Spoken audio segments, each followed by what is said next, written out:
Yo, what's going on, y'all? This is Marcus Rosa, aka Mazuma TV, back at y'all with another live, man. We got some things that we currently need to discuss going on in the boxing world. I'm gonna let a few of you guys get in here, man. Like I said, man, I hope everybody is doing extremely well. All that good stuff, man. We're gonna speak about Jaron Ennis versus Brian Norman. Is it actually gonna be next? We're gonna speak about Curmel Moton and exactly what his plan should be next, along with some open boxing topics. Shout out to everybody that's coming in so far. My boy G.A. Maze said, Mazuma, what up, baby? What's going on? What's going on? Talk to me. Talk to me. Talk to me. What's going on, y'all?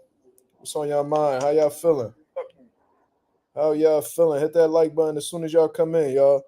I don't see nobody hitting the like button yet. You said Southpaw versus Greg Hackett pay-per-view. Is that confirmed? I don't know if that's confirmed, man. Shit. Oscar De La Paz, he said late live tonight. What's good, Mazuma? Yeah. I was just chilling at the crib, man. Typically I would have came on around like 10, which is what I'm probably do this whole week. But fuck it, man. We on some late night shit. It is what it is. It get like that sometimes. GA May said, GA May say, I'm usually stingy with the likes, but I got you on this one. That's crazy. Appreciate the support though, man. Thank you, man. 10 people in the building, man. Salute to everybody that's in the building. Like I said, we're going to speak about some things that's currently going on in the boxing world. We're going to speak about Jaron Ennis and Brian Norman, whether this is actually going to be the next fight for both of them. Is the unification fight on the way? I'm going to give my opinion on that. Curmel Moton absolutely dominating his previous opponent on Saturday night. And we're going to go along with some open boxing topics, man. I'm going to open up the panel to see how everybody feeling, what everybody thinking. You know what I'm saying?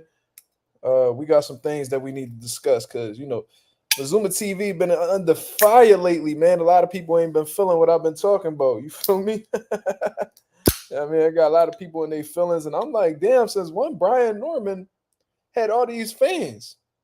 You know what I'm saying? Which I thought was pretty interesting, but regardless, we're going to speak about it.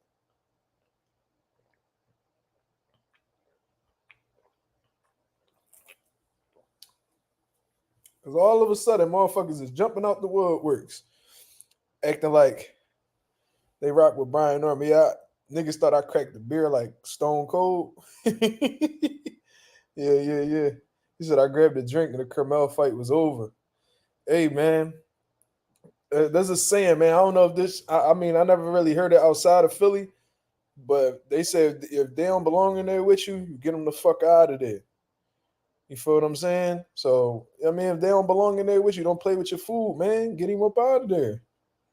You feel what I mean? And Curmel showed that, like, yo, y'all gotta do better with this matchmaking shit. You know what I'm saying? And Curmel at this point in his career, look, he 18 years old. It ain't really a rush on him. You feel what I'm saying?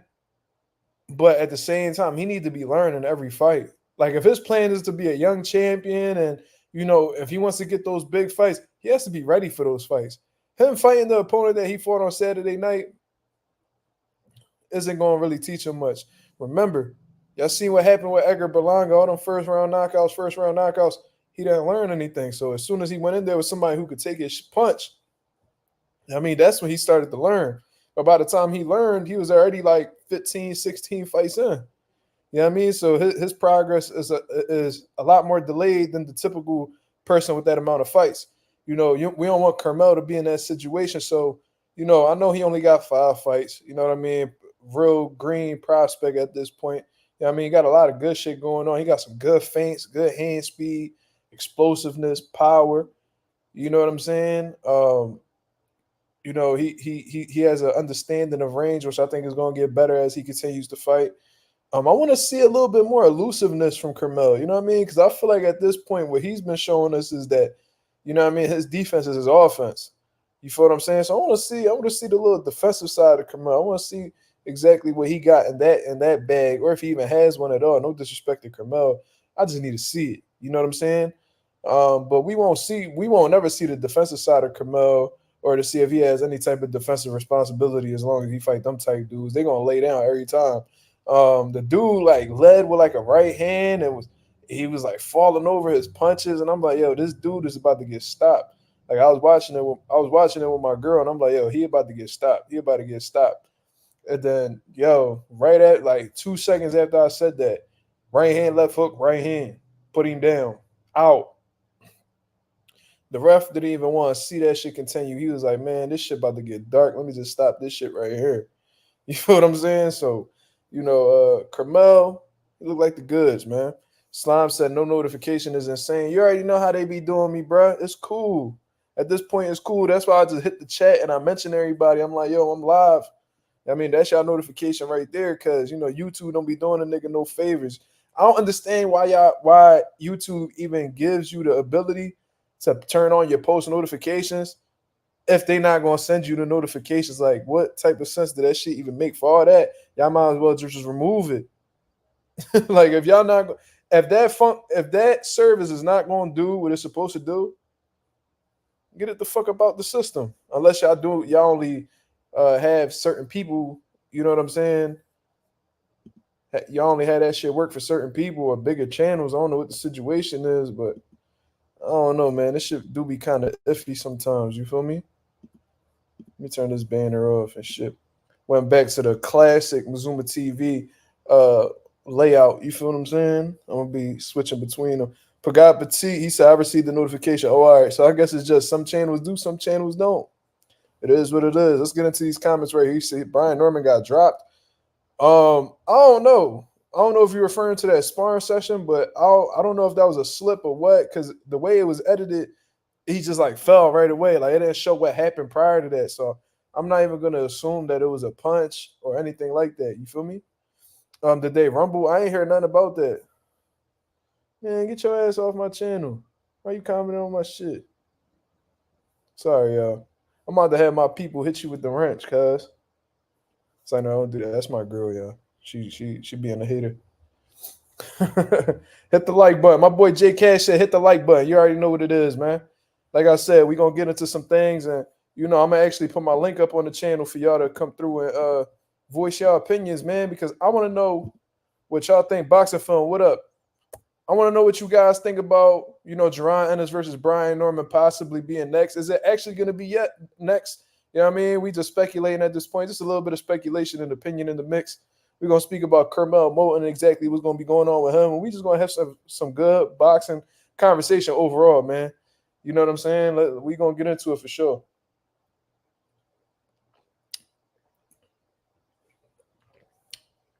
Nah, I didn't watch the Floyd fight, man. I told y'all, I'm a man of my word, bro. I said I was just gonna watch Curmel and then turn that shit off. You feel me? Like, why I'm gonna watch Floyd fight a dude that wouldn't even survive out my gym? Why would I watch Floyd fight John Gotti the third for what? It's a fucking bum. You feel what I'm saying? I don't give a fuck who he related to or how dangerous his people was back in the day, bro. I don't give a fuck about none of that. The nigga cannot fight. Like I said, the nigga would even make it out my gym. Why would I care to watch Floyd fight him? For what? I seen Curmel was on there. I was like, let me go check out Curmel, see how he do. You know what I mean? Let's see how he's developing as a pro. That's all I really cared about. Seeing what I needed to see in like 40-something seconds. Turn that shit on, turn that shit off. That was it, bro. I heard Victor Ortiz fought on that John. Niggas was talking about he was fat as shit and all that. Listen, man, Victor Ortiz is washed, cuz he been washed for years. I don't know why people were surprised about that, man. Like he been past it. He not even like from this current generation of welterweights. He not even from the Sean Porter, Earl Smith. He come from the era before that. You know what I'm saying? When Andre Berto was in his prime type shit. That's who the nigga Victor Ortiz. That's when he was up and popping. You feel me? Yeah, niggas gotta get their money. It is what it is. But if y'all didn't see it, man, what I want y'all to do, for one, y'all gotta check out that interview that Andre Ward did with Eddie Hearn. That was a good interview, man. I could tell that Andre Ward don't like Eddie Hearn on a personal level. I'm gonna just say that because I felt like most of the questions, that a lot of the I'm not gonna say most of them, but some of the questions Andre Ward asked Eddie Hearn, in all honesty, was about Eddie's character, and I thought that was interesting. Like, he wasn't really like, of course he was talking boxing, but like there was a couple questions that were thrown his way. He was like, "Yo, how much of it is a promoter? How much of it is you?" So like he's trying to figure out Eddie Hearn from a personality standpoint. You know what I mean? Because they had their little words back and forth in the past and all that other shit, man. But go check that out. Good interview. You know what I mean? Eddie Hearn, he know how to talk and all that shit, man. I'm not the biggest Eddie Hearn fan, obviously, but they had a good conversation. Another thing, this a little bit older. Oscar De La Hoya's interview on Club Shay Shay. Go check that out, man. You know what I mean? Oscar De La Hoya, look, he a weirdo. You know what I mean? Shitty person, whatever you want to call him. But he was a hell of a fighter, bro. You can't ignore, the fucking moment that he had in boxing. Another thing, Victor Ortiz, you said juicy interview. You crazy. Boxing film, you got to relax. That's a crazy way to describe an interview, bro. You wildin'. But yo, then Victor Ortiz got a good interview on Vlad TV, man. There was a lot of things on there I didn't even know about him. Him being adopted by Robert Garcia and uh, uh, uh, he said that he had like his dad had like 20 something kids, and five of them was Victor. Five of them was named Victor. His mom and his dad leaving him. Uh, he had a crazy. Victor Ortiz really got a crazy story for real. You feel what I'm saying? So, yeah, go check them Jones out, man. Those are some good little interviews that's going on right there.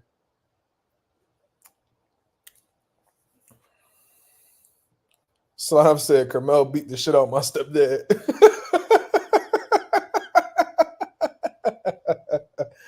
Nigga said my stepdad. Listen, man, he ain't belonging there with him, bro. That should let the matchmakers know. It's like, y'all gotta do better, bro. Like, we actually want to see Curmel get some rounds. As long as he fighting motherfuckers like that, bro, it's gonna keep happening like that. So put him in there with somebody who don't necessarily have to have the best record, but like a durable motherfucker. Like, let's say you put him in there with a fucking 8-4, but he never been stopped before. You know what I'm saying? Or like a 10-8, but dude only been stopped one. Like, put him in there with some durable dudes. You know what I mean? Even if they might even have a little power, you know what I'm saying? Send them his way too. You feel what I'm saying? Like, put them in there with somebody who actually gonna give him some work. Like that undefeated dude he fought like in his second fight. That was a good job. You know what I'm saying? And the dude actually pushed him a little bit. Curmel needs those type of fights, man. You see what I'm saying? That's what's gonna help him excel and flourish and grow overall as a professional fighter. That's what the main objective should be right now. If you're building Curmel Moton, Floyd Mayweather, Richard Schaefer, whoever is in charge and Mayweather Promotions of building Curmel Moton, that should be your main objective. Him having as much experience as possible. Yeah, he could have kept going, Coffee Plant. Yeah, he could have kept going. No, he actually had gotten up. The ref stopped it. I think he got up at like 9, 8.5, 9 around there. But the ref was just like, man, this shit about to get dark. Let me stop it right here. I understood because it was like, boy, ain't really had no chance. He was about to get put on a highlight reel, probably. You feel what I'm saying? But regardless, you gotta make Curmel learn from each and every fight. And how you gonna do that?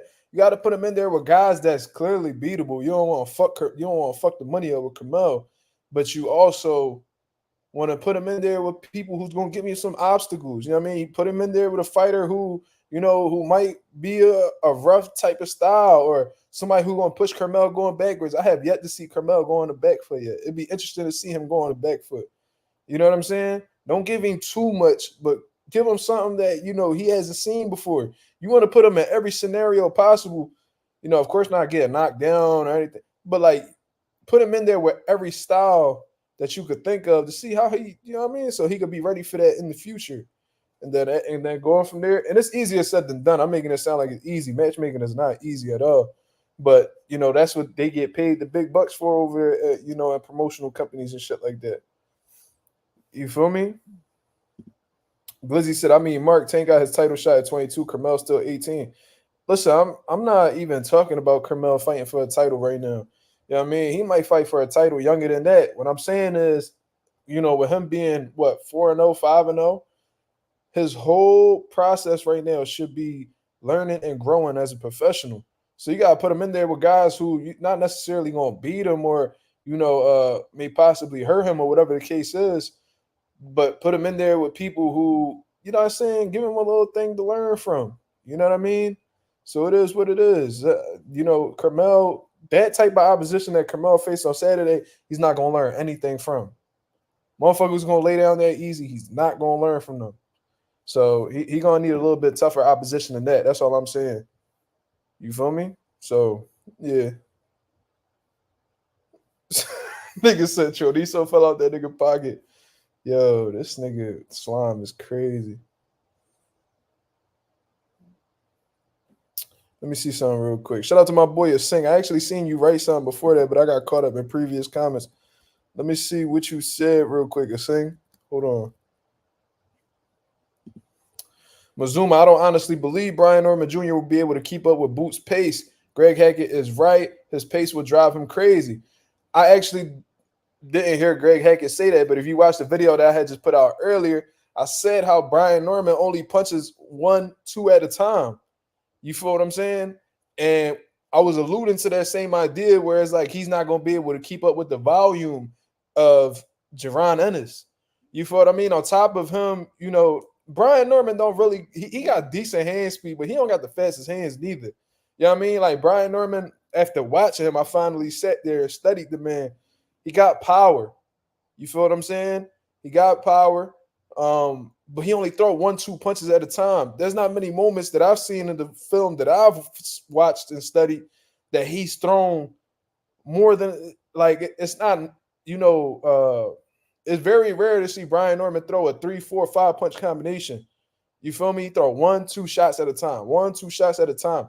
Very inactive puncher. You feel what I'm saying? Which is pretty normal for guys who pack power like Brian Norman because they don't got to put too much together in order to hurt you. You feel me?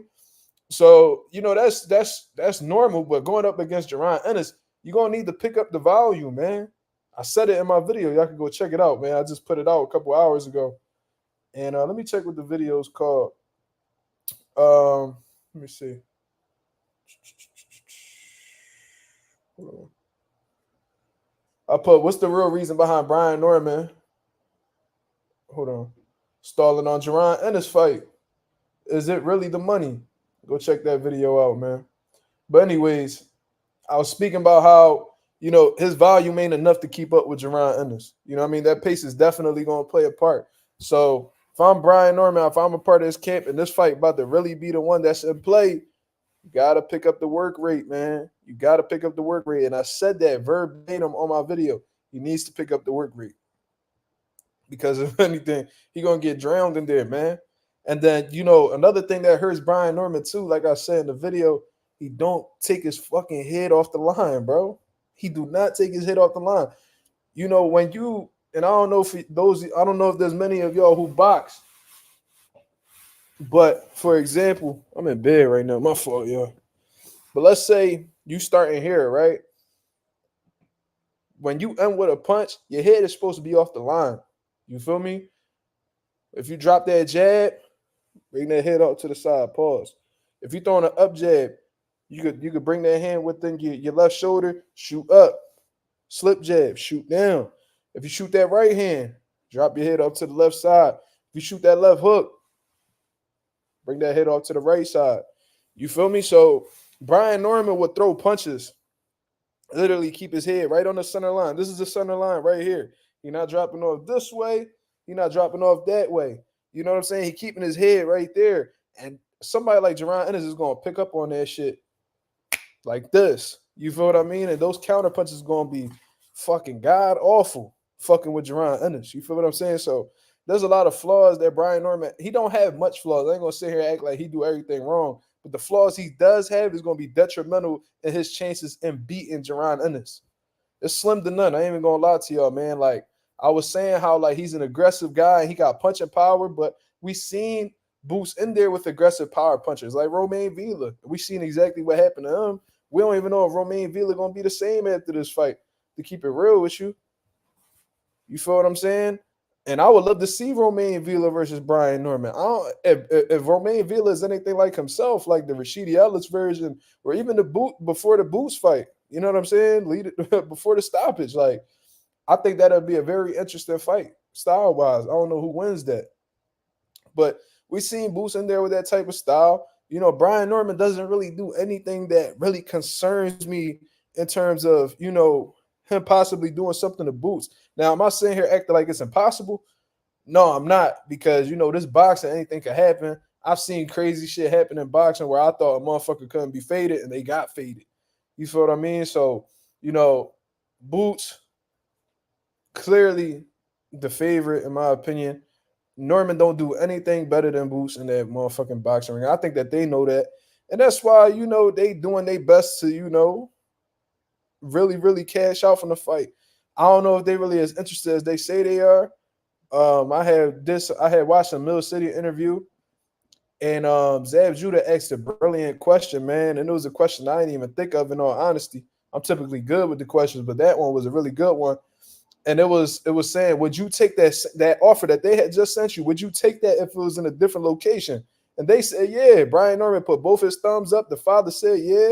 So I'm like, hold up. So y'all been talking like it's been the money this whole time, but obviously it's more about the location than the money, because y'all would accept that money anywhere else but Philly. But because it's in Philly, y'all need a significant amount of money. You feel me? So uh it's letting me know that they don't really like the idea of fighting in Philadelphia, which was kind of confusing because I had just seen Brian Norman Sr. say that one booze ain't no different than 1,000 booze, or blah blah blah. Which is, you know, that's a good mentality to have, but I don't believe that y'all sharing that same mentality when going into these booze negotiations. I ain't gonna lie to you. It seemed like you saying one thing, but then your actions saying another. If one boo is no different than 10,000 boos, why the hell do y'all need so much money to fight in Philadelphia? You know what I mean? He said Philly huge home field advantage though. Listen, man, like Boots just sold two thirds, two-thirds of the Wells Fargo Center in his debut. You think they want to go anywhere else? They trying to make Boots a fucking star in Philadelphia. If he did 14,000 his first time, they gonna really push this next fight so he could at least get 18. You feel what I'm saying? So they gonna keep pushing these fights at the Wells Fargo.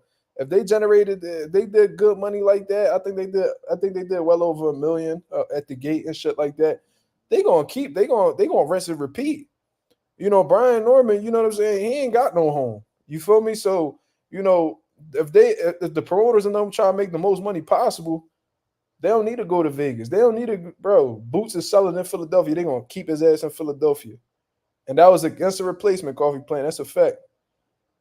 You feel what I'm saying? So I know they might not like it, but that might be something that they have to accept.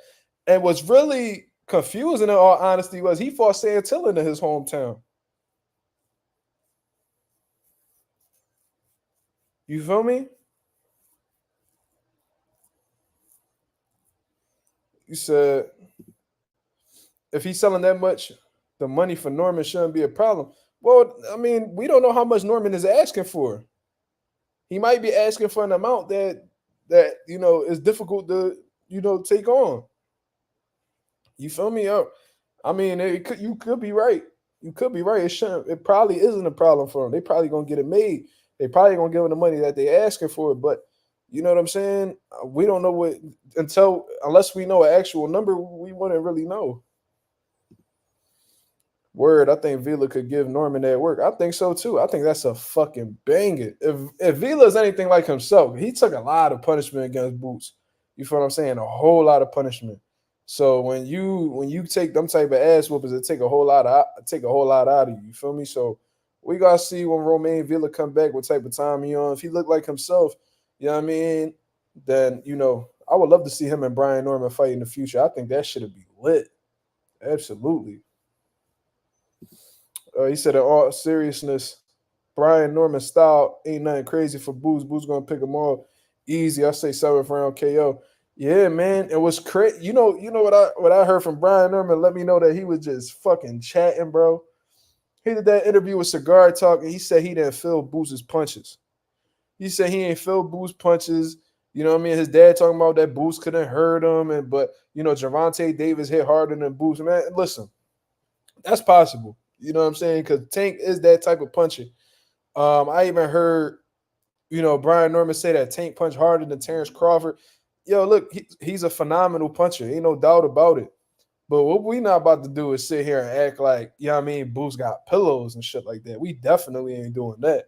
You feel what I mean? I really don't believe Norman wasn't feeling anything in there with Jaron Ennis. And this is the thing. You might not feel nothing with those 16, 18-ounce gloves on in that sparring session with headgear and all this protective gear and shit like that. But go ahead and lace on them 8-ounce gloves and think you ain't gonna feel shit with Boost in there in that square circle in a professional setting under them bright lights. You gonna feel some shit. I don't think niggas got pillows or I don't know if they was trying to make it seem like he got like a cumulative power. I seen Boost sleep niggas with one punch, or make couldn't and niggas was struggling to get up off of one punch. You feel what I mean? I seen that shit happen with Raymond Serrano. Raymond Serrano got put to sleep. Custio Clayton got put out. Thomas Delorme got put out. You feel what I'm saying? Like I just don't understand where they was coming from that. Like if you adorable motherfucker, just say that. But making it seem like he ain't felt Boost power, man. Niggas ain't believing that, bro. Believe that shit at all. You go front for everybody else, and that's a cool little headline to put out there and shit like that. But I don't know. I don't believe that at all. Even seeing people saying that Brian Norman a bigger puncher than Boost. How the fuck y'all know that? How the fuck y'all know that? Like, if we talking about just power, let's see. What's his knockout ratio? 20 for 26. Yeah. Let me see. 26 and 0, 20 knockouts. Boost is 32 and 0 with 29 knockouts. So he got a case that you could say that, I don't know if you could say he's a bigger puncher based off of the knockout ratio, but certainly a better finisher. You had 6 people that went the distance. Boost only had 3 total. So you let double the people go the distance, and somehow you trying to make it seem like you the big puncher. I don't know.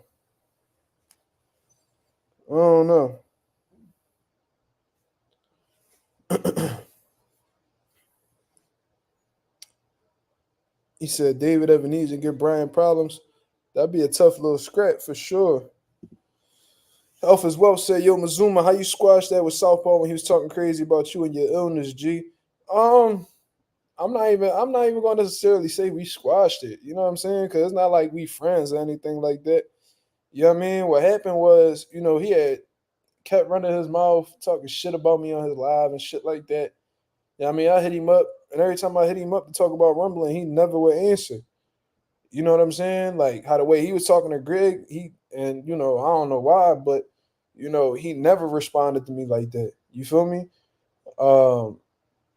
One day he had reached out through a DM and he was like, "Yo, bro, I just want to let you know it's all love. The internet not real." So he pretty much telling me that he just talking shit for views. So I was like, "Yo, you really stooped that low, like you a cornball type shit." I was like, "Yo, it's all good." So it's not like we cool or like we made up or nothing like that. But it's just like, you know what? I ain't even about to be tripping off that. You know what I'm saying? I had words said to me about my illness. You feel what I'm saying? Just from people that been in my life. So, I mean? He wasn't saying nothing new. You feel me? You know what I mean? He was talking about my illness. I was talking about his fat ass wife. You know what I mean? And him being on rocks. It is what it is. Like, we both said some shit. So, I ain't really tripping. You feel me? So he got some shit. He got some other shit going on right now, man. So he need to attend to that. He said we squashed it. He told me, look, the internet ain't real. You feel me? Told me the internet ain't real. So that was everything I needed to know.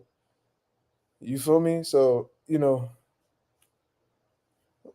he said, oh, okay, so people going on his live talking about me and shit. He was telling me, I was telling him, I'm like, yo, I go to Chicago. I said, I go to Chicago and I spar. And he was like, yeah, man, we should make a video together working out and, do some boxing talk. I'm like, all right, bro. I don't be knowing how to take the nigga, bro. Oh, no, one day he talking shit, other day we cool. You know what I mean? I just play that shit. I'll just be on whatever he be on, bro. I don't be having time to be uh doing that back and forth shit. I said what I said, you said what you said, you know, it is what it is. I want to know if Greg fought dude. I don't think he did. I think the cigar talk Najee was talking about how like they had deep negotiations or something. So definitely didn't happen today. You know what I mean? They probably setting something up though. You know what I mean? Because it seemed like Najee about gonna put some bread up or something. I don't know. He got money or whatever. He figure it out. He talking about flying niggas out. So you know what I mean? He better know what he getting into though, because that easily could go left. You know, if that's at a facility, that facility could, you know what I mean, you could get caught up in a lot of shit, man. You gotta make sure a nigga sign waivers. You gotta make sure everything cool. You gotta make sure you protected in them situations because that shit could easily go left. Somebody can get hurt outside the ring, and you can have all these type of listen, lawsuits, all that shit. How much is it to fly out somebody? It depends on how far you going. Where you getting dropped off at? You feel me? Like a ticket from Philly to Chicago. Let me see. It ain't that far of a flight, so it can't be that much. Let me see. They got tickets. You could buy a ticket for Frontier right now, and nonstop from Philly to Chicago for $63. But he was talking about first class and all that, flying niggas out first class. So yeah, I mean that's probably gonna run him 300. Yeah, I mean because these regular Jones like American Airlines non-stop flight 174. The most expensive one I see is 182. So it's not that much. You feel me? He says Southpaw is saying Greg needs to make 182. Greg can make 182. Greg be chilling, bro. That nigga, he don't really be cutting weight for real, bro. He'll get down to 182 like this. That's not gonna be hard to get off of him. You see what I'm saying? So that could be done. It's not like he a fucking like they said Greg like 200 right now. Greg, he be chilling, bro. He don't be sitting there trying to cut weight or anything like that. So, you know, I'm sure if he really put his mind to it and he really get that weight down, he'll hit 182 easy. 18 pounds ain't nothing for a fucking trained professional. For sure. It's just crazy to me how fucking Greg a crazy motherfucker, bro. He said in the interview, he said, I fought at 47, 54, 60, 68, light heavy. I'm like, yo, he is fucking insane, bro. And he fought some big ass heavyweights too. That's the crazy part. Like he fighting like 6'6" niggas. I'm like, yo, Greg like 5'6", bro. That nigga is a fucking crazy. Listen, he a crazy motherfucker, bro. I think in his last fight, he fought like a 6'3" heavyweight that came up in Philly. His name like Dominic Mayfield. I'm like, nah, bro. You are crazy. Greg Hart out this world, bro. He just want to rumble. I feel him. You know what I'm saying? But shit, I don't be wanting to fight that bad. What?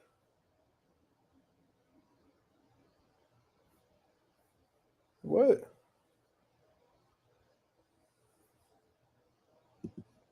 Hold on.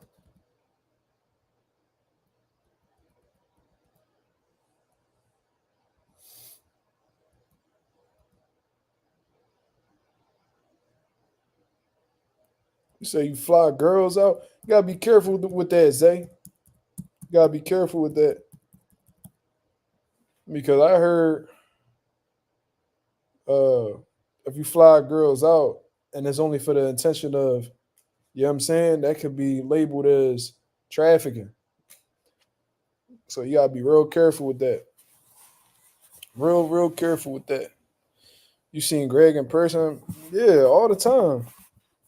Bro, listen, man, we both from Philadelphia. We both in the boxing world. You know what I mean? We got amateur fighters, we got professional fighters. We be at the same events all the time. I, I've I've known Greg for years already. Since well, like 2018. I've been like knowing Greg. You feel me? I've been the fights that he's fought on and all types of shit. You feel me? Well, Greg Haggett, he the truth, bro. Southpaw better be ready, bro. That's a tough job. Southpaw claim in his eyes he the A side because of views. I mean, I guess. I guess so. Like if this is like a YouTube boxing type event, he got the bigger channel. They're already going to Chicago, right? KS, you from Philadelphia, K? Oh, all right. What part of the city you from, K? What's up? He may be the. Oh, it's a bare knuckle, John. Oh, that shit gonna get bad. Damn, it's really a bare knuckle, John. Cause I seen Greg was like, "Oh, we could do bare knuckle," and Greg was like, "Are you sure?" I ain't gonna lie, that shit had me cracking the fuck up. He said, "You and H Money on the undercard, bro. I would love that. I would love that. I would knock H Money the fuck out." Shit, you said, "Oh, Junior at Kensington." Oh, all right. Oh, all right. I'll be down there on the regular. That's what's up. Shout out to Junior. Yeah, yeah, yeah. He said, "Najee not on that." What you mean, Najee ain't on that?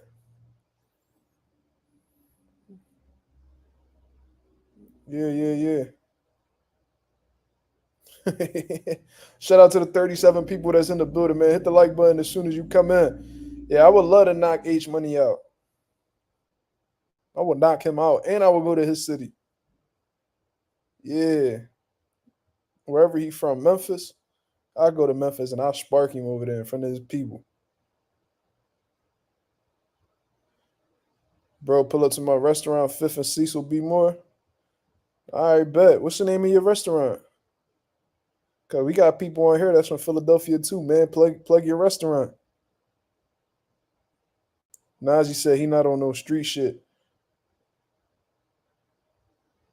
What you mean? Oh yeah, yeah. I mean he not supposed to be. You know what I'm saying? Like that he don't want to do nothing that get him in trouble. Mark versus Southpaw already offered that, man. He not on that. It is what it is. Pole sandwich joint. Oh, all right. Inside a human robot. What the fuck? Fifth and Cecil. You talking about? Hold on. Ain't Fifth and Cecil? I know exactly where that's at, and I know why he go there because that shit ain't too far from 365. Because 365 on Fifth and Burks, and that's where he be training at. So Fifth and Cecil is where they got like that graffiti wall and shit, right? I was supposed to go to Baltimore, but I ended up having my son. Oh, okay. Yeah, it's right by 365. Yeah, yeah, yeah. I'll definitely stop by there. Yeah, I remember on Fifth of Cecil B. Moore, they used to have a portrait of Big Pun. Bro, that was my shit, man. I was mad when they painted over that shit, bro. I think they actually knocked that building down. There was a building right down the block from there, and they had a big ass mural of Big Pun, bro. At every Puerto Rican parade, niggas used to go over there and take pictures and all types of shit. Man, I used to love that. Yeah, yeah, Southpaw. And look, man, it is what it is. It is what it is, bro. I don't even want to talk about that. He got Greg to worry about. And if that shit go to if that's bare knuckle, that shit gonna get ugly, man. Some niggas need to just put gloves on, even if it's like 8 ounce, whatever. Yeah, man, that bare knuckle shit get that. Y'all seen them bare knuckle? Y'all be seeing them bare knuckle fights? Shit get ugly in that motherfucker, bro. Said Southpaw real name Felipe. I don't know what his real name is, bro. He said Southpaw eat old block meat sandwiches. You crazy, bro. This nigga slime uncensored. Yeah, Southpaw, you better be ready, man. Because there ain't gonna be nobody he ever sparring in Chicago. Like they could talk about niggas' records being 3-23, whatever the case is. That ain't got a lot of experience, bro. Greg is not somebody to play with. He got a whole lot of experience. and held his own with niggas who was monsters. You feel me? So he talk about his record all day. Greg fought a lot of monsters. Y'all know that nigga fought. Did y'all know Greg Hackett fought Jared Hurd? A young Jared Hurd on the come up. Do y'all know he fought Montez Fox, Basi Samir, who was he was a monster coming up. He fought all these motherfuckers, man. It was just I ain't never heard Greg unless like the money was short, bro. I ain't never heard Greg act like he wasn't trying to rumble niggas. Yeah. Look, man, I don't even give a fuck. I don't even give a fuck about the nigga name or anything like that. Like I said, he need to worry about what's going on with Greg, cause that shit gonna be it's a tough jump, bro. I'm telling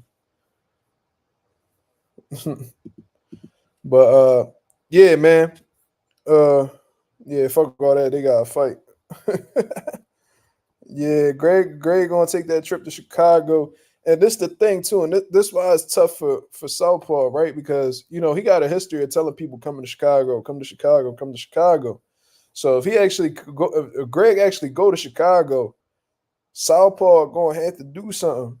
You know what I'm saying? And if he back off the block or he no show whatever it is, bro, that shit gonna make him look super bad. His channel gonna take a hit. Then if he fight Greg and he get destroyed by Greg, let's say Greg actually really fuck Southpaw up, that's gonna fuck his channel up too. You feel what I'm saying? And then also it's like if you take an alternate route or you try to stroll niggas or set niggas up, and bro, it's gonna make you look like a cornball. So it's like the only way to go about it is if you actually fight the nigga for one, then two, actually fuck Greg up. You know what I mean? That's the only way that's gonna make your channel look good. It's a lot of lose, it's a lot of lose Johns in that. And that's probably why Greg hesitating to even do all this crazy shit. And he just like on some shit where it's like, oh, if he come over here, you know what I mean, I'm gonna spit in his face and all this shit. Like he don't want to come across like he don't want it, but at the same time, I think the last thing Southpaw want to do is fuck up his reputation or have a bad moment because niggas gonna start looking at him sideways. Yeah, I seen him without the beanie and shit. That nigga had like some wet curls and shit. I don't know. I'm gonna ask Southpaw about that, bro. What you know about that, Kaz? What you know about that? I ain't even know he had hang time like that. I thought that nigga had a motherfucking Chuck Liddell cut under his beanie. Yeah, nigga had a wet curl. Nigga had a Hector Camacho curl on the front. I'm like, oh, this nigga crazy.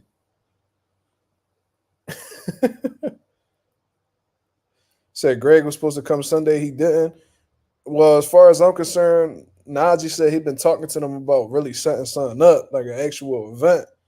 You know what I mean? They was talking about that shit on Friday. So if they gonna come up with an actual event, they not gonna do it within 48 hours. That shit not happening. Najee sound like he want to do a whole card. And like I said, if niggas want to do a whole card, put me on there with H Money. Give me like 8 weeks to train. Not even. You give me 6.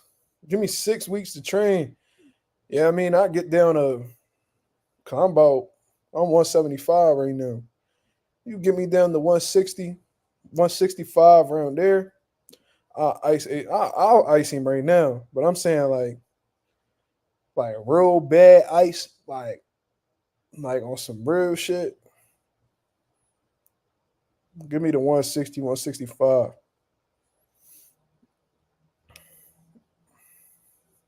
You know what? I think Najee followed me on Instagram. I think I DM the nigga. He said, give me 2 weeks on the treadmill. Nah, I want to be ready for war. So it's like, yeah, the running definitely gonna, play his part. But I'm gonna need like every sparring session gonna be war. Like, I don't give a fuck if they my niggas. I want to put myself in a mind frame where it's like shit personal. You know what I'm saying? The stranger said, "Yo, Mark, you heard of that exhibition with Floyd? He fired the damn ref in the middle of the match. Yeah, that shit was fucking hilarious. And people was like, oh, that's how you know Floyd be buying the referee. Like, nigga, it's an exhibition, bro. What the fuck is you talking about? Floyd can never do that in the pros because the pros, the fucking referees have the option to disqualify your ass. Age money 170. Well, that's perfect then. Well, that's perfect then. I still come in 165. Fuck you talking about? You know what I mean? Nah, fold his ass up. How you know he 170 boxing film? I knock Showbiz the fuck out. And I think Showbiz bigger than me. So Showbiz look like he a big motherfucker. You know what I'm saying? So Showbiz look like he a 6 footer, probably. But I still fold him up. He can't fight. I seen that nigga hit a bag before. And Showbiz got a big ass channel, so he gonna want big bread. Niggas not gonna be spending that shit on him. And if he do fight, they probably gonna put him up against a bigger channel. They're not gonna put me in there with a nigga who only got 2,000 subscribers.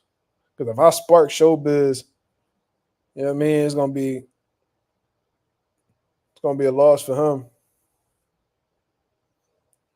You know what I mean? I'm gonna be the one who take a good amount of his subscribers. You being messy, bro. GA, you being real messy. You sound like Southpaw. You gotta cut that out. You know what I'm saying? But nah, you know what I mean? This YouTube boxing shit funny though. This shit real funny. But I love to be involved in that. I ain't gonna be going in there just. I remember niggas talking about Mark. You should fight Jake Paul. You know, I ain't fighting that big ass nigga. Shit, punch me upside my motherfucking head, nigga. You tripping? Fuck out of here. Okay, well if he used to box, then it should be a good John then. Me and him would be a good John then. You feel me? Running his mouth like that, he better know how to fight.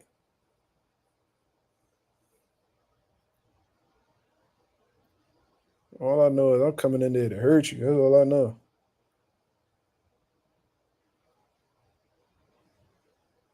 Trying to make sure niggas don't wake up. Real shit. But nah, shout out to everybody that's in the building, man. You know, what we getting into, man? What topic y'all want to discuss first? Y'all want to talk about Jaron Ennis, Brian Norman, or we talking about Curmel Moton? What we doing? What we talking about today, fellas? Let me know what's going on. What if I spar a fresh noob, you still had that killer mindset? Nah, I actually tell y'all a story. Not too long ago, I was helping this dude. This is a millionaire boy that I was helping out. He owned like all these like chubby kettle restaurants and all that shit. He was getting ready for like a community like a charity event. It was a boxing charity event. And he was, and it was like all for like cancer and all that shit. And he sparred this. He did an amateur bout with some other dude. You know what I'm saying? And I was helping him get ready, and I actually sparred him to get ready for it. And he was crazy noob. You feel what I'm saying? Like a real green dude. And you know, this is the thing though. Like I'm not trying to come across like I don't know how to work or nothing like that, but like he snuck in a good right hand. He ain't had no power, but it was just a joint I didn't see. I was like, oh, this motherfucker. So I was like, all right, hold up. So I had threw away a left hook up top. I knew I wasn't gonna land that joint, and I put the right hand right in his solar plex, and I heard all the air come out his body. It was a good shot, man. I felt my knuckle pierce like the solar plex. I knew it was a good shot. It's like I don't know if you guys like really box, but you hit somebody real good when you feel the knuckle pierce whatever it is that you hitting, whether it's the forehead, you know what I'm saying, the jaw, whatever it is, the nose, the body. I felt my knuckle pierce his solar plex, and I knew that if I would have really sat down on that, it would have been over. But what I had did was I placed the body shot, heard all the air come out of him, then I held him up. You know what I'm saying? And then we was in the clinch for a little while. And then after that, we got an understanding that he was just throwing jabs and I was throwing jabs, and we only did 2 rounds. You feel what I mean? So I know how to work, but it's like I ain't about to be sick. I ain't about to be nobody heavy bag neither. Yo, my boy Jamil Parker in the building, man. Yo, shout out to Jamil for, he's responsible for all the talk that's going on right now between Boots and Brian Norman, man. You gotta salute to him. And if this fight actually gets made, he the one who really got this shit on and popping, because yeah, both of these guys were champion in the division. Yeah, Boots was gonna pursue the Brian Norman fight regardless, but who knows if this fight would have this much demand if it wasn't for the interviews that he's conducted. So shout out to YSM, man. You feel me? G.A. Maze said, Mazuma, I know you standing behind Philly, but Boots not touching Bud. He was nice as hell when he saw Bud. Since when has Boots ever not been nice? So, since when Boots ever been the type to run down on niggas and talk crazy? Like, you don't even be hearing Boots curse for the most part, publicly. So it's like, how did you expect him to act? In all honesty, if he would have ran up on Bud and started talking all this greasy shit, then that would have been out of character. And I would have been looking at him a little bit more funnier than that. Like, there's a time and place for all that shit. Boots not the type to get the hollering, get the yelling and disrespecting people, calling them out their name. You feel what I mean? So I don't understand what you mean by that. And you saying you right, but he should have talked crazy to build a fight. How he gonna build a fight when fucking Boots is in the middle, when Bud is in the middle of fight about to fight Majumar? I mean, it don't even really make sense. Now, I did want to see Boots get in the ring after the Bud fight. I did want to see that, but at the end of the day, it is what it is, man. Like, Boots has expressed interest many times. He said he'll fight Bud many times. But if Bud got different intentions, then it is what it is. He need to focus on his career and exactly what his goals are. He got to make a name for himself. He got to get it out the mud, because it seems like these dudes that's already established, that's already made, they don't want to give Boost that opportunity to come up off of them. So it is what it is. Make a name off of the people that's that's in your way. Norman, Barrios, Sienionis. You feel what I mean? So it's like, what can we really do?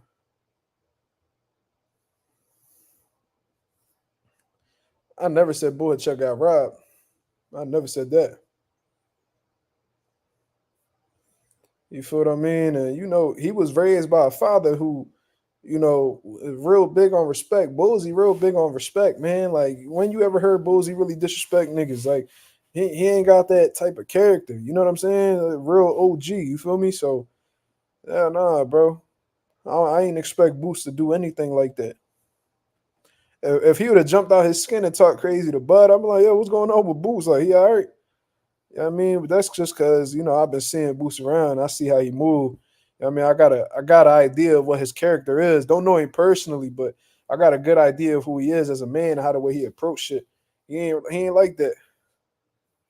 You ain't right, dude. Nigga, shut up. What is you talking about? How do you think Fulton bounces back on the Canelo card? Well, it's at 126 pounds, so he should be feeling a little bit better. Uh, hopefully. Yeah, I mean, he focused, he training. He under Bozy now. I didn't even know that.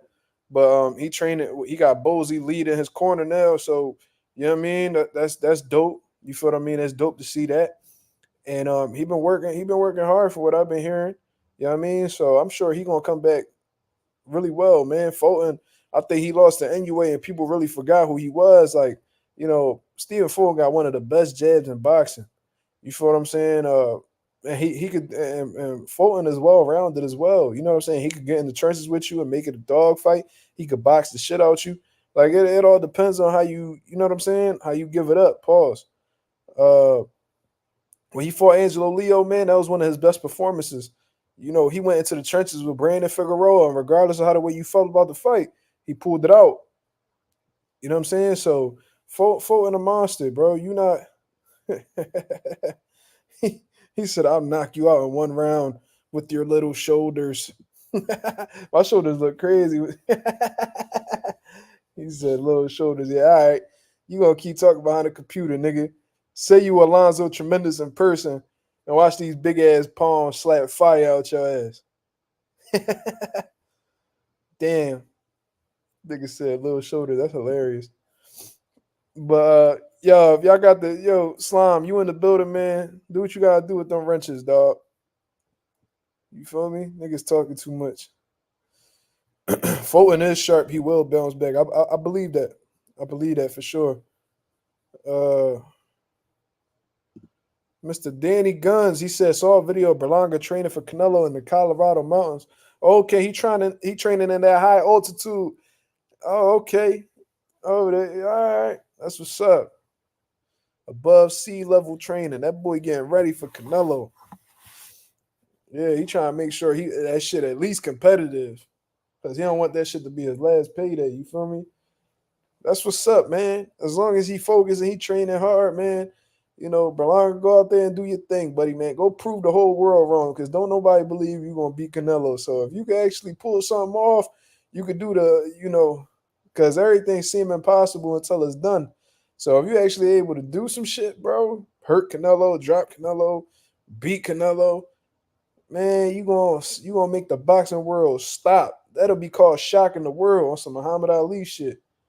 You feel me? So if you able to do that, you got my respect. You know what I'm saying? Let me see. Do you think he gives Inoue a better rematch at 126, or does Shushu give him a better scrap? Damn. It's a great question.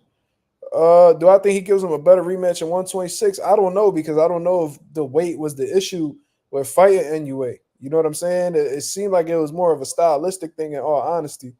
So I don't know if a weight class will necessarily change anything. I just think Inoue is a superior fighter. Hand speed, counter punching. It was everything, bro. Because Inoue was, when he hurt him with that right hand, it was, bro. It was like he was setting it up the whole time. He was always, whenever Fulton couldn't find his range with Inoue. You know what I'm saying? It was just a complete outclass, and it was just domination at his best. I don't know if a weight class is the reason why, or an additional 4 pounds would be the reason why. I don't know if an additional 4 pounds would be the determining factor in Fulton beating Inoue. You feel what I'm saying? But in all honesty, I don't see Shushu beating Inoue either. That's just my personal opinion. I think Shushu is one of the best young guys coming up right now. Man, I love watching Shushu rumble, but I don't know if he got what it take to defeat somebody like Inoue, man. Like Inoue is a special fighter. You feel what I mean? Um, but in them smaller weight classes, man, I think the only thing that could really beat Inoue is somebody being significantly bigger than him and like bullying him, beating him up type shit. Like, and it would have to be at like 126 or 130 if he will ever jump up there. I highly doubt it. You know what I mean? They not gonna fuck up their money with Inoue. They ain't gonna take no chances like that. But yeah, I think that'd be the only way. I think like a real significant size advantage will be the only thing that could get the Inoue. You know what I mean? Niggas at 22, 26, bro, I don't see nobody down there that'll really do something to him. Brandon Figueroa is able to absorb those shots from Inoue and not be phased, Inoue might be in trouble. You right, Ralph. You know what I mean? What about Curmel? Nah, Curmel, a baby, man. They ain't gonna do that. Why would they do Curmel like that? Nah, he nowhere near ready. He got a lot of growing to do. You feel me? There's a lot of shit we haven't seen with Curmel yet. It's a lot of developing he got on his side, bro. You know what I mean? Inoue versus Nick Ball will be interesting stylistically. Yes, it would be. Yes, he would be. Inoue loses to Robacy at 126. Mm. Man, I don't fucking know, man. Like, I love Robacy. I love his style. Like, I don't know, bro. Like, it's like, is he the most reliable dude? I don't know. I be feeling like he inconsistent, dog. I don't know, but regardless, I think 126 is real hot for NUA. I think that'll be the only thing that'll really get in his way, if we being honest. But I love Robesi, bro. Robesi for sure. You said Espinoza? Yeah, Espinoza, a big boy. Yeah, yeah. I like that. Let me see something. Greg Hager versus Southpaw. We spoke about that. We spoke about that, man. I said it's gonna be a real tough John. It's gonna be a real tough John for Southpaw, bro. Better know what he's doing, because Greg can rumble. I'm telling you, Greg can really rumble. You know what I mean? So let's see if that shit even happen. Niggas keep talking about it, but you know what I mean? Let's see if it actually go down. I don't know if it go down, y'all. I hope niggas ain't doing all this talking to not fight though. That'd be crazy. I think what Nazi was talking about, doing like a $10 pay-per-view or whatever the case is. I don't know. Yeah, Oscar. Greg sparred Khalil Cole. Yes, he did. Yes, he did. Greg don't spar Boots before. Trying to tell you.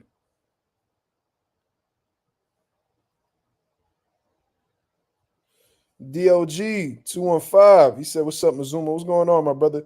Said Nick Ball needs to give Ford a rematch. Eddie sure ain't setting it up for his fighter. Yeah, man. That Raymond Ford and Nick Ball, John, that shit was close, bro. A lot of people felt like Raymond Ford won. And Raymond Ford definitely had his moments. You know what I mean? But considering the fact that he moving up in weight, that shit long and gone. That shit long gone, man. That shit long gone. Raymond Ford was already talking about in the fight prior to the Nick Ball fight that it was a bad weight cut for him and he was considering moving up. But I guess they offered him a good amount of money, so I guess he stood one more time. You know what I mean? But he moving up in weight. Nah, that fight ain't happening, man.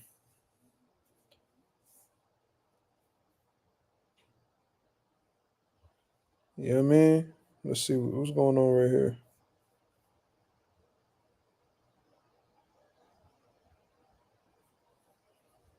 Wait. Hold on. I ain't see that question. Where that question at? GA May Zay says, T.O. versus Devin, who you got? I can tell you don't be tuned in all like that, GA. I ain't gonna lie to you, cuz ain't no fucking way in hell. If Devin is anything like himself, ain't no way in hell Teofimo would defeat Devin Haney, man. T.O. done showed you what his kryptonite was on multiple occasions. And that's a smooth, slick, athletic boxer. You know what I'm saying? We seen him struggle with Sandor Martin. Sandor Martin done gave this nigga done dropped niggas. Done dropped T.O. twice. I think they only counted one, but he got dropped twice. You feel me? He can't make. He gets frustrated. T.O. is so mentally weak that once he feels a little bit of resistance, he throws if he even has a game plan, throws his game plan and his patience completely out the window and just resorts to doing stupid shit, loading up on big punches that niggas could see from fucking a million miles away. You know what I mean? Can't cut off a boxing ring to save his fucking life. You know what I'm saying? So we seen him struggle with Jermaine Ortiz as well. A lot of people thought Jermaine beat him. So we see what Jermaine and Sandor Martin did, and we know that Devin Haney is capable of doing the same things, but at a higher level. Devin Haney is a better boxer than Sandor Martin, in my opinion. I think he's a better boxer than Jermaine Ortiz, in my opinion, from a skill set standpoint. So imagine the fits Devin Haney will give Teofimo Lopez. Teofimo Lopez will be lucky to win a round against Devin Haney. You feel me? So ain't no way. And T.O. will run into some right hands from Devin Haney, and he will feel them. He will feel them. And considering how fucking easy and sensitive Teofimo face is to fucking swell up, man, that'll be a bad fight for T.O., man. I'm telling you. And T.O. know that. That's why he ain't been, too enthused with, fighting Devin Haney. He never wanted to fight Devin Haney. And for fighting Devin Haney, they want crazy amounts of money. Devin Haney and his team, I remember they had offered Tank 20 million. He said, "Why don't y'all give us that 20 million, dickhead? Because you not Tank. The fuck you over there making 2 million guaranteed with Top Rank, and you want 20 million for Dev? You asking for 10 times the amount what you're guaranteed to your Top Rank contract? Get the fuck out of here. Shut that shit up."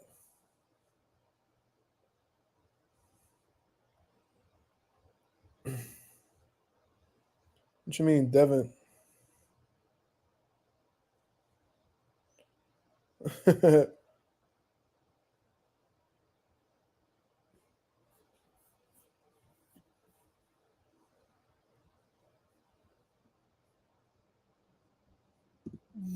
You said Sandor Martin retired Mikey. Oh man, Mikey was already done with boxing, man. He he was already burnt out from boxing, bro. He ain't, I think whether he beat Sandor or not, he wasn't gonna be in boxing too much longer. He was telling motherfuckers that he ain't really care about boxing no more.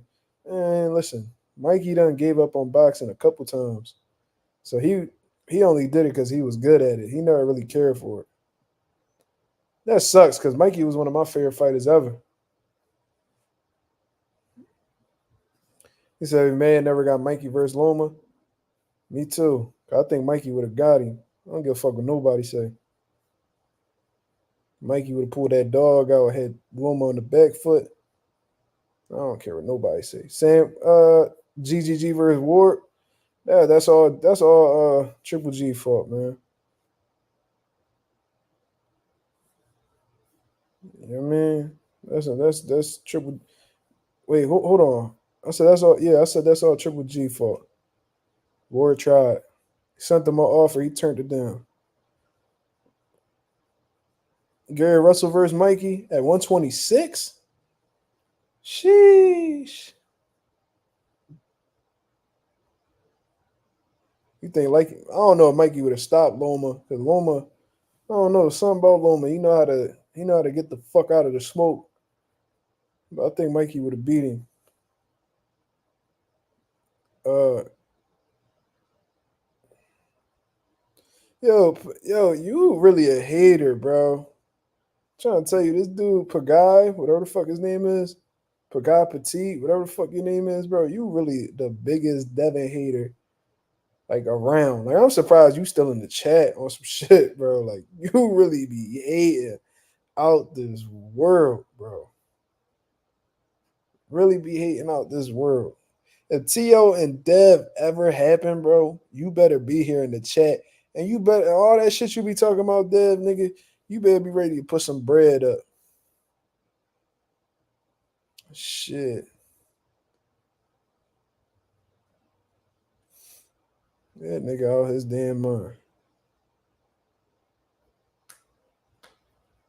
Yeah, Ralph, we know that. GGG was calling everybody out at 168. As soon as Ward said rumble me, he tried to bring him down to 164.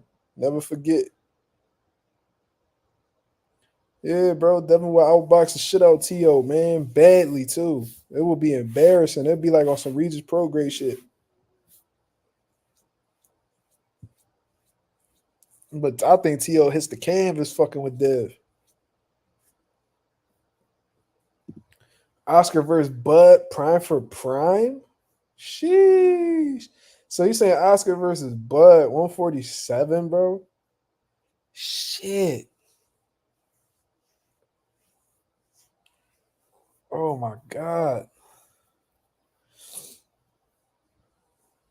Jesus Christ. That's a good ass fucking fight.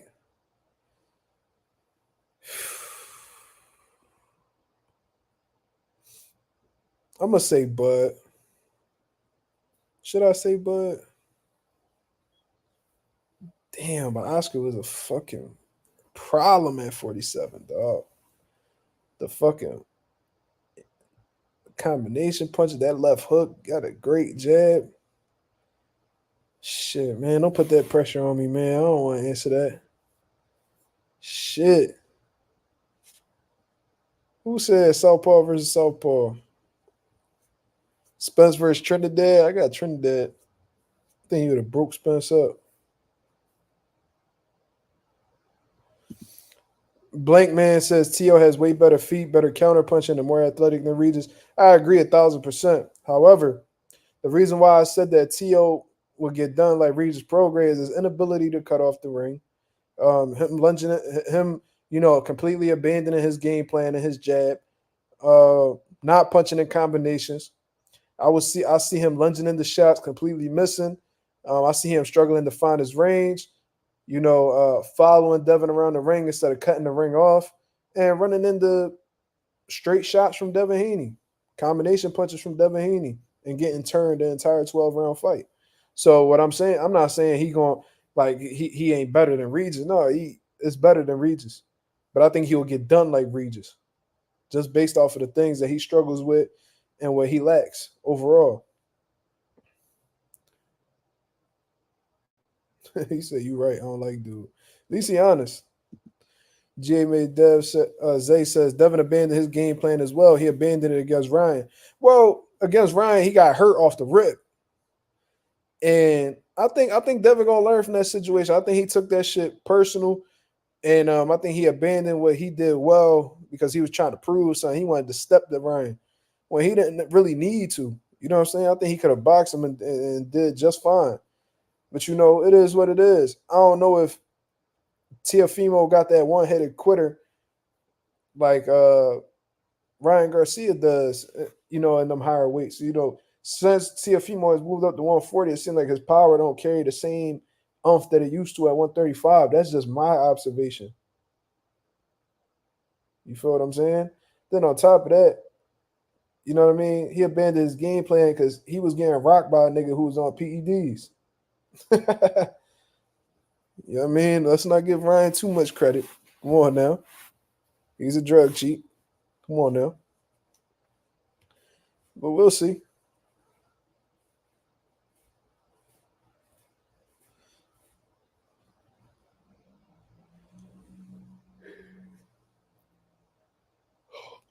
You say he got rocked by JoJo Diaz. How that shit work out for JoJo? How that shit work out for JoJo? Linares rocked Devin too. How that shit work out for him?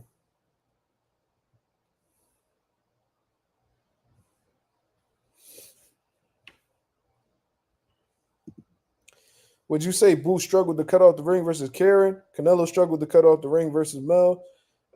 With Boots, I definitely think that Karen pulled out a style that he wasn't anticipating. You know what I mean? I do think that Boots can improve with cutting off the ring, but at the same time, and this also goes in line with the Canelo and Jamel situation. Both of them guys was in survival mode. You feel what I'm saying?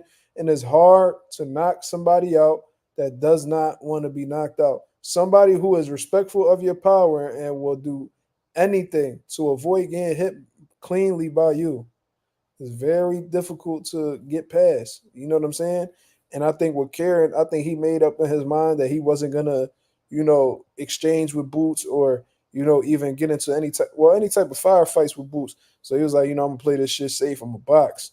Same shit with Jamel. He felt Canelo Alvarez power, and he was like, oh shit, like I don't want to get hit with this. You know what I mean? Like I gotta play it cool. So they both was gun shy. They felt something they didn't like, got gun shy, was able to get their respect. I mean, they gave their respect to their opponent, and they laid down essentially. You feel what I'm saying? I know that's exactly what happened with Jamel. I know that's exactly what happens with Jamel. Jamel felt that fucking power at 168. He was like, holy shit. He was like, nah, we ain't doing none of that. You feel me? TL got more power than Devin. Okay. But is he going to hit Devin? Who T.O. been sparking at 140? Come on now. Says Who wins, Xander versus Vito? Come on, Anonymous. You better than that, man. Vito ain't shit, man. I don't give a fuck what nobody say. Listen, I got a fighter by the name of Oluwafemi Oyeleye. You feel what I'm saying? 16-0 with 10 knockouts, I believe. From Nigeria. He's from Lagos. You feel me? And he trained out of Pivot Boxing Academy, and he's a contender in the 154-pound division. You feel what I'm saying? 16-0 with 10 knockouts, ranked 20th in the country right now. Managed by my father. He about to fight September 14th, so that's in a couple weeks. And we want that smoke with Vito. You feel what I'm saying? You fought a nigga from Philadelphia, Vito, and you got your ass whooped. James Martin fucked you up. You see what I'm saying? Exposed who you was. You rematched him. You know what I mean? The nigga missed weight, so then y'all switched opponents. You know what I'm saying? Like, you ended up fighting some other nigga, and then James Martin ended up fighting Joey Spencer, big ass. You feel me? So, Vito, we know you ain't shit. You know what I mean? Niggas building you up. You know what I mean? Doing all that good shit. So, it is what it is, bro. Rumble my nigga Oluwafemi, dog. And let's see what happens, bro. Let's see if you really that nigga how you claim you is. I think you pussy. You feel me? I think you straight pussy. That what they call him, white magic or some shit like that. My boy Femi hit you with a body shot. It's gonna be a bunch of brown magic all over that canvas, nigga. So whatever you want to do, cuz. What they call that nigga? They call him like white magic or some shit. Yeah, they call you white magic. So they real big on you. Look, you 19-1, my nigga 16-0. Let's get it popping. You got more knockouts than him. Why not? Let's get it. You know what I mean? We 20th in the country. You 9th in the country. All right. Let's get it.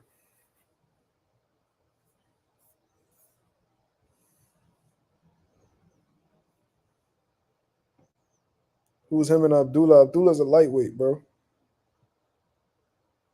He said Emiliano Vargas. Wow. He moved up to 140 to duck Abdullah. You think Top Rank would have made that fight this early?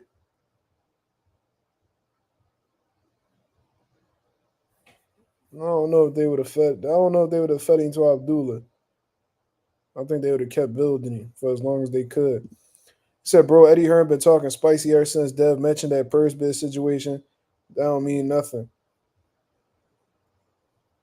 I heard Eddie Hearn. I heard Eddie Hearn been saying shit, little sneaky shit towards Dev direction. I even seen that he was talking like, I don't know. It seemed like Eddie Hearn was trying to justify, Ryan Garcia being on PEDs. You feel what I'm saying? He talking about he think he was using it for weight cut purposes. Bro, who gives a fuck what he was using it for? Like, even if that was the case, that don't change the fact that he had banned substances in his system. Why are you making it seem like, Ryan Garcia is like a better fighter or something? If you're the better fighter, you don't need to be on PEDs, cuz you got caught. And then he was like, oh, they gave him like a diuretic. No, he was on Ostarine, bro. What you bringing up diuretics for? Michelle Rivera got caught with a fucking diuretic. Jalen Love got caught with a fucking diuretic. You see what I mean? Ryan Garcia got caught with Ostarine. And it helps you with more than just cutting weight. It has a lot more upside than just helping you cut weight. You feel me? So ain't nobody trying to hear that shit. Yeah, I don't know why Eddie Hearn taking that approach, man. I don't know if he low key, feeling like he don't need to fuck with Dev no more because, Dev at his lowest point and he got all these different fighters. I don't know if he acting weird towards Dev because he just signed Shakur Stevenson. I don't know what the situation is. You know what I mean? It is what it is. G.A. Maze. Mark, I'm going to be honest. The PEDs didn't have nothing to do with Dev losing. It wasn't enough to affect him, but Ryan is bogus for that. How would you know? How would you know that those PEDs had nothing to do with Dev losing? How do you know that? Where the facts that you have to that you're gonna bring to the table that's gonna let me know that those PEDs had nothing to do with Dev losing. And first of all, Dev didn't lose. It was a no contest. So tell me how the PEDs had nothing to do with it. It wasn't enough to affect them. How do you know? And Ralph, of course, they're not going to bring up the illegal IVs, man, because what GA's made Zay is going to say is that he had trace amounts. He had trace amounts in his system. Or they're going to say, oh, he didn't have enough in his system for it to, have an effect. Blah, blah, blah. But little do they know, this nigga was using multiple masking agents throughout the course of him training, whether it was marijuana, illegal IVs. They both are capable of hiding the actual amounts that are in your system.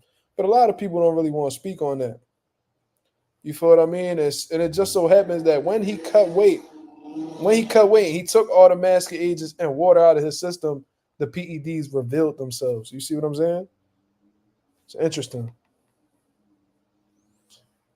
Pagad believes Abdullah versus Vargas is 50-50. Nah, Abdullah will wash that boy badly.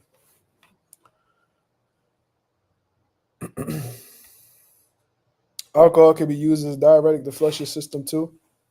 It's a great point. It's a great point. You know what I mean? I just don't like when people, when they speak about the Dev and the Ryan fight, they talk about how PEDs had nothing to do with Ryan winning or, the PEDs wouldn't have changed anything. Bro, how do you know that? Bro, see, this is what I'm talking about right here. With or without the PEDs, that fight wouldn't have went. The fight would have went the same. Pillow Fist Dev had no chance. How do you know that, bro? You don't know that. That's what you want to believe because you don't fuck with Dev. Just based off of you calling him Pillow Fist Dev, that's how I know you don't fuck with Dev. Because you disrespecting him saying that he ain't got no, you know what I mean? He ain't got no pop. So I already know how you think of Dev and why you dislike him. But you don't know that. That right there is you just guessing. That's your opinion. You know what I'm saying? You don't know that for sure. What I do know for sure is that Ryan Garcia had an unfair advantage. I know that he missed weight purposely. I know that he had banned substances in his system.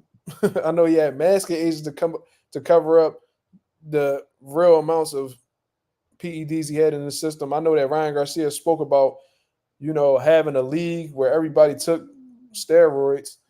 Like, I know that about Ryan Garcia. You know what I'm saying?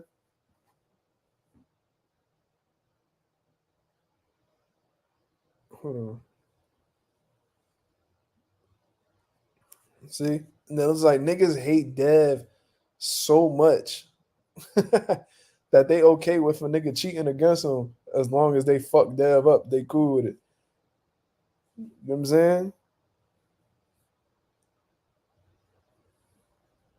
I wouldn't mind seeing Dev rematch Ryan Garcia, but it needs to be strict drug testing. Strict drug testing.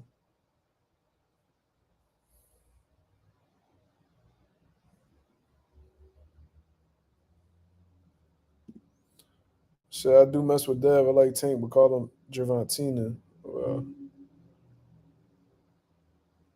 Yeah, but he got nigga. This why don't y'all just accept it? Cause I bet you if this was your favorite fighter and they got beat and they got punched on like Dev did, and then they come to find out that they got cheated, you would be outraged. You wouldn't give that man any credit. Nah, it's hard for me to believe that you mess with Dev. I don't believe that.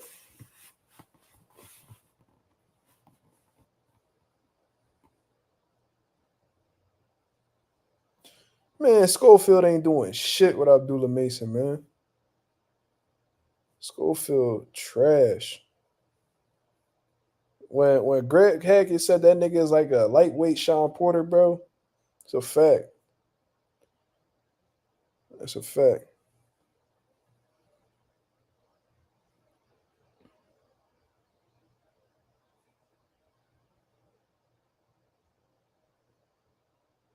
Well, if you a fan of boxing, how you claim to be, then you should understand that PEDs don't have any room in the sport of boxing, and nobody should be given credit for a fight or what they done in a fight.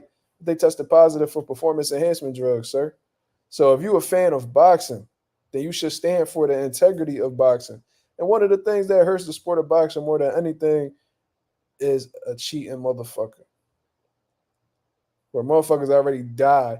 There's people in here that's taking performance enhancement drugs that have unfair advantages against their opponent because they're insecure. So take that into consideration if you're really a fan of the sport first.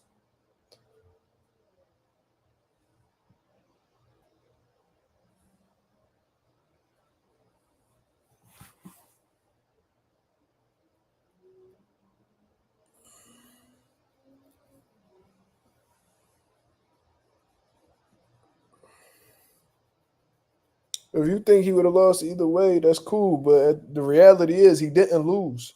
The fight is a no contest, sir. So it is what it is. Well, Michelle Rivera was on a diuretic. You know what I'm saying? I'm assuming that he was having a hard time cutting weight, so he took the diuretic to get that weight down. You know what I mean? Diuretics really don't help you with nothing besides cutting weight. If anything, it makes you weaker. Um, but yeah, Frank Martin did beat the shit out of Michelle Rivera though. Cooked that boy. All that Ali shit went right out the window. Canelo's legacy tarnished. He definitely got a stain. It's definitely a stain on his jacket. You know what I mean? That everybody gonna notice. You know what I mean? Whenever you get caught with performance enhancement drugs, bro, that's gonna be a permanent stain on your jacket that you'll never be able to get out. You feel me? So that's what I think. I wouldn't say tarnish, because you know Canelo did do some good things, but people always gonna remember him failing the drug test. That's just the reality. So what you call getting knocked out with a broken jaw? Well, he didn't get knocked out. The fight went to the scorecards. Did you watch the fight? I don't know if you watched the fight. There's a difference between getting knocked down and knocked out. I hope you know that, boxing fan. Shout out to my boy Blank Man with the $2 super chat. He said, "Who you think has a higher upside, Curmel or Abdullah?" Shit, I love that question, man, because I think both of these guys got high ceilings. I think they're gonna be the future of boxing. You know, these guys let me know that boxing is in good hands in the future. You know what I'm saying? But as of right now, Carmel looks sensational. You know what I mean? But he isn't really facing the best competition. You can say the same shit for Abdullah Mason, but in terms of being a complete fighter, like who's shown me more, Abdullah Mason has shown me more. His patience, uh, his jab, it's the composure, bro. Like Abdullah, he fights like he's already a fucking vet, bro. Like it's watching him, I'm just like, bro, you would never know that this kid is 20 years old. How the way he performs, bro. Like it looked like he already been there. Like he see all the shots coming, real patient, relaxed. You know what I mean? Don't ever look like he flustered anything like that. Uh, got power. He's fast, punches in combinations. And what makes his punches dangerous is how accurate he is. You know, like when he's throwing in combinations, bro, he's not missing a mark. You know what I'm saying? Motherfucker, he a marksman. You feel me? So Abdullah Mason, I feel like he got the cleaner style. Carmel just looked like he still got that amateur shit in him, which ain't nothing wrong. He sit down on his punches. He understands that. He understands his punching power and sitting down on his punches. But it seems like he just real get right to the shits. You know what I'm saying? Like he don't really slow it down, take his time. He get right to it. And he let his hands go right away. Aggressive, aggressive, aggressive. I seen Carmel get hit with some flush shots. You know what I mean when he fought that other undefeated kid, but Abdullah, I don't know. He just seemed like the more polished motherfucker, but he is further in his pro career than Carmel. So we gotta give Carmel a little bit more time. But as of right now, who has the higher upside? I'm gonna say Abdullah Mason.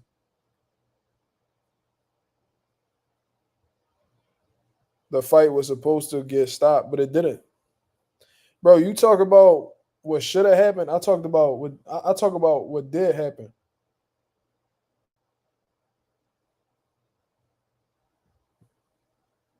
Hold on, I think I just got a cash app. Hold on.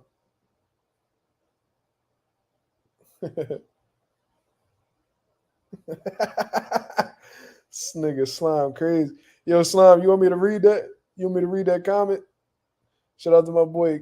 Shout out to my boy Slime with the super with the cash app. You feel what I'm saying? That boy is hilarious. Shout out to my boy Slime. He said, for this nigga GA Dicky and nigga sound dumb.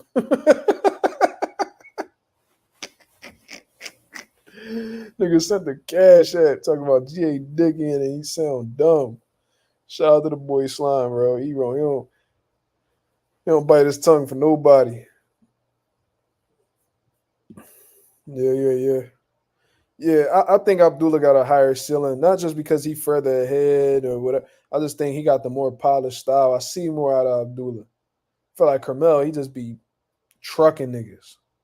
You feel me? But I seen Curmel ice niggas. I seen him break niggas down, then get him up out of there. Like I just seen more. It just seemed like Abdullah just got more tools in his arsenal. You feel me? That's just what I personally think. Anonymous said, I'm happy Boots and Brian Norman seems to be on the horizon. Last time we got two young guys unified was Sonny versus Bam. Boxing is healing. I agree with you 1,000%, man. I'm trying to think if there was any other young dudes that fought each other. How about nah, never mind. I was gonna say that Vargas brother versus Ryan Garcia brother, but they both ain't shit. So yeah, at a high level, yeah, I would love to see that. You know what I'm saying? Great fight. Great fight. And just to confirm, man, because I had somebody on my channel that said that only one offer was sent to Brian Norman. No, I did my research. I spoke to some people. Two offers was sent to Brian Norman. So Brian Norman received that first offer. They counter offered. You know what I mean? Then Boots and his team came back with a little bit more bread, and they countered that one. So you know what I mean? They've been making it a little tough to make this fight happen with Jaron Ennis. I don't know. You know what I mean? They insinuate and being lowballed and shit like that. But then, you know, they said that they would take that same money they got offered if it was in a different location. So it's making me think that they don't really want the smoke in Philadelphia. You know what I mean? That they willing to walk away from the fight if it's being made in Philadelphia. You feel me? It just seemed like, you know, I don't know. I don't think they all the way in like how they claim to be. Pause. You feel me? So I hope they get this fight made. I think at this point, Brian Norman got no choice but to fight Boots next because if he talk all that shit and then go to fight somebody else, it's gonna make him look bad, bro. You know what I mean? Like I said, shout out to Jamil and YSM for getting that shit up off the ground. You know what I mean? And putting shit into motion. Because without that interview from Boots, we probably wouldn't be having this conversation right now. You feel me? So that's what's up. Pagai Petit says Abdullah next fight should be against a former world champion. He's 15-0 now. Yeah. You know who probably be a good John for him? Pedraza. They let Keyshawn clean him up. Jose Pedraza would be a good John for him.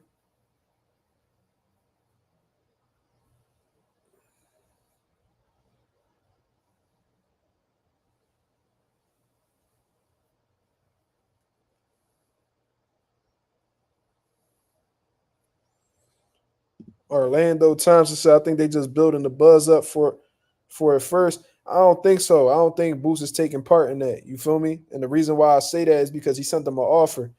If they was just building it for the buzz and all that shit, I don't think Boots would have sent him an offer. I think he would have waited a little longer before he did that. Considering the fact that he's sending them an offer to fight in November, Boots not looking to build anything up. He trying to get straight to the shits. You feel me?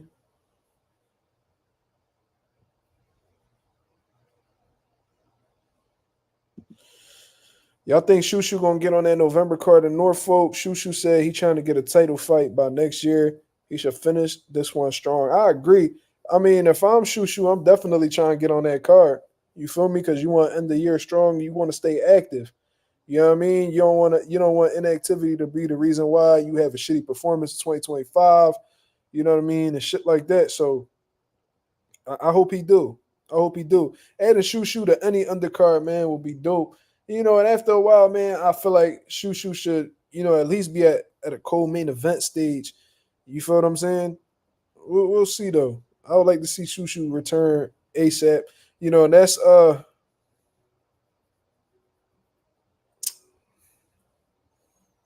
hmm. How can I completely just drew a blank, y'all. I'm sorry, I'm getting caught up in the comments. But Shushu, and that's under the idea that he defeats Sagawa. You know what I'm saying? Fighting in November will be pretty dope.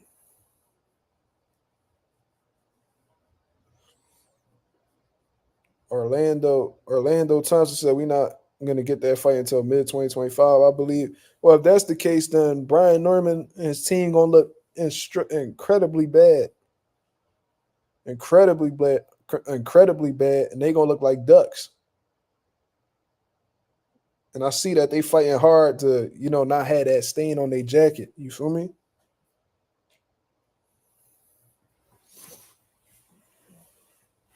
Abdullah is more exciting to see than Shakur. You know, it is what it is. There's people that saying Abdullah will beat Shakur right now. I think they tripping. I really think they tripping. I think you got to pump the brakes on Abdullah just a little bit.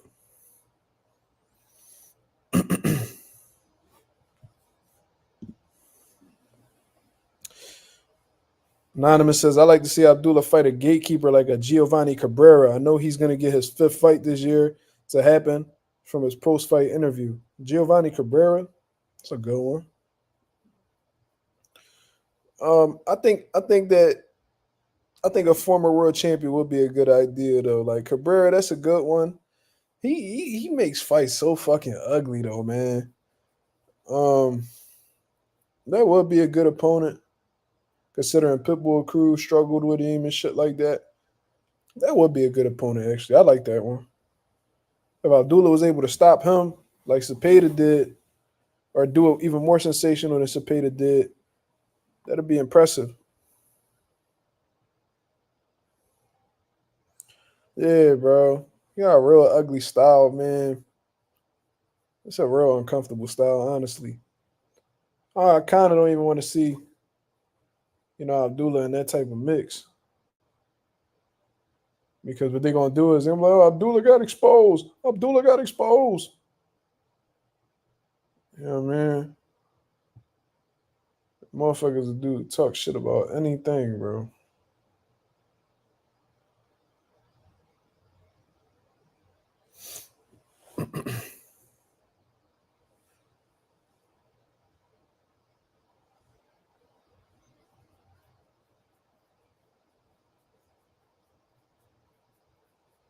We Motherfucker, I just seen a good knockout. Damn. Says shit, if he needs a former world champ fight Cambosis, it's crazy. I got him fucking Cambosis up too. Cambosis be talking mad greasy on social media, like be talking like he's like such a big dog. Like I see somebody saying, "Oh, Cambosis should fight. Cambosis and Shakur would be a good fight." And I see Nazi from Cigar Talk say that. And the fight, I would like to see that in Australia, bro. Why the fuck every time you got Rumble Cambosis, it gotta be in Australia, bro? Like, stop it. The nigga is like 0 and what? The nigga's like 0 and 3 in Australia. Don't nobody want to see them fight over there. Bring Cambosis' ass back over to the States. He ain't no fucking draw. You know what I'm saying? Bring his ass over here so he can come in on the B side and fight somebody. Fuck, you gotta go to Australia every time Cambosis. Like, come on, dog. Cambosis versus Jermaine Ortiz. Jermaine gonna fuck that boy up. I think Cambosis is done for real. You know what I mean? He made a lot of money. You know what I mean? So he ain't really tripping. You feel me? But like, come on.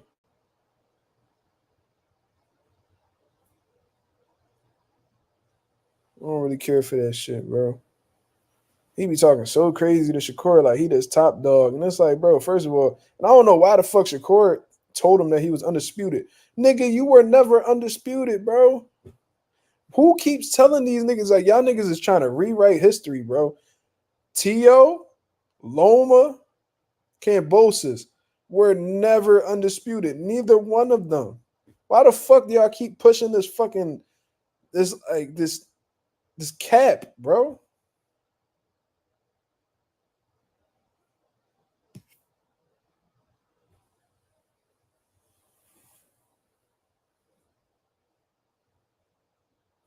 And y'all keep pushing this cap. Oh, yeah, Cambosis was undisputed. No, he was unified, dickhead. There's a difference. Devin Haney had the other title. Then when Devin beat Cambosis, he was undisputed. Why? Because he had all the fucking belts. Cambosis never had all the belts. Yeah, he got cooked by Maxie Hughes. I seen that shit. I didn't watch it live. When I ran it back, I'm like, wow, they did Maxie dirty. They did him real dirty. But they were just keeping him fresh. They was keeping him fresh for Loma, so Loma could spank him. You know what I'm saying? And Loma wasn't even focused for real fighting him. He talked about he ain't even want to fight. His dad made him fight. So he just went in there and fucked Cambosis up and sent him home. You know what I'm saying? He ain't even want to be in there. He was like, man, just because you want to, Dad, I'm going to do it for you.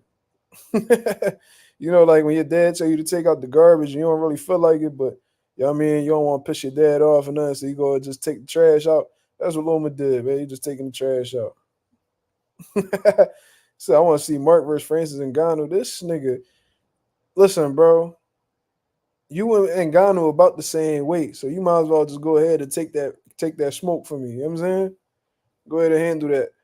I seen Francis Ngannou about to fight somebody on the PFL, John, and Francis Ngannou been going through a lot of shit. Like I think he lost his son. His son passed away. You know what I mean? And that's heartbreaking. When I saw that, bro, I was trying to hold back my emotions because, I got a 1 year old. You know what I'm saying? So when I heard that, I tried to put myself in his shoes, and I couldn't imagine what he's feeling. And the dude that he was fighting, he was like, "Yeah, Francis Ngannou done been through some things, but this is gonna be the worst thing he's gonna have to deal with come this date." And I'm like, bro, that's some of the most disrespectful shit. And I don't know, the translator might have put that out wrong or whatever. But I'm like, yo, that's some real disrespectful shit. You know what I'm saying? Like, I hope, and I don't watch PFL or MMA all like that in general, but I hope that Ngannou knocks him smooth the fuck out. Just based off that statement right there, that's complete disrespect. You know what I'm saying? Like, you pretty much saying that what you gonna do to him in the octagon is gonna be more devastating than him losing his son. That's real disrespectful. And I hope Francis Ngannou knock his head off his fucking shoulders for that. Should have left that completely, or you shouldn't even have insinuated. Uh, you shouldn't even have alluded to that. Completely disrespectful, man. But Cambosis a one hit wonder. I'm trying to tell y'all, bro. Cambosis beat a nigga who beat himself. Like T.O. defeated him. He beat himself that night, man. A focused Teofimo Lopez, or prior to him being like cuckoo, you know what I'm saying, Delulu, whatever the fuck you want to call him, T.O. would have fucked George Cambosis up badly. But, you know, T.O. got his reasons. He said he had like a hole in his esophagus or some shit, and, he could have died, and he still fought. Whatever the case is, man.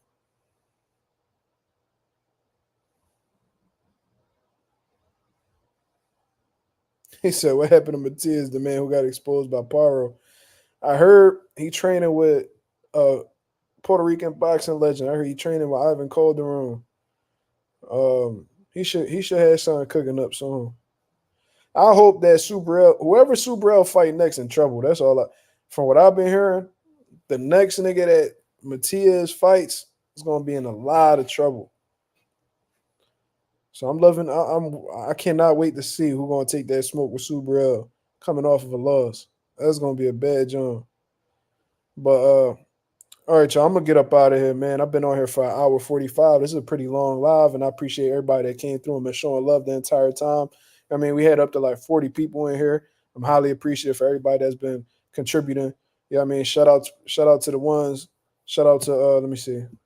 Shout out to my boy Blank Man with the super chat. Shout out to my boy Slime with the cash app. You know what I mean? Contributing to the channel and all that good shit, man, is deeply appreciated. You feel what I mean? I'm gonna get me some rest.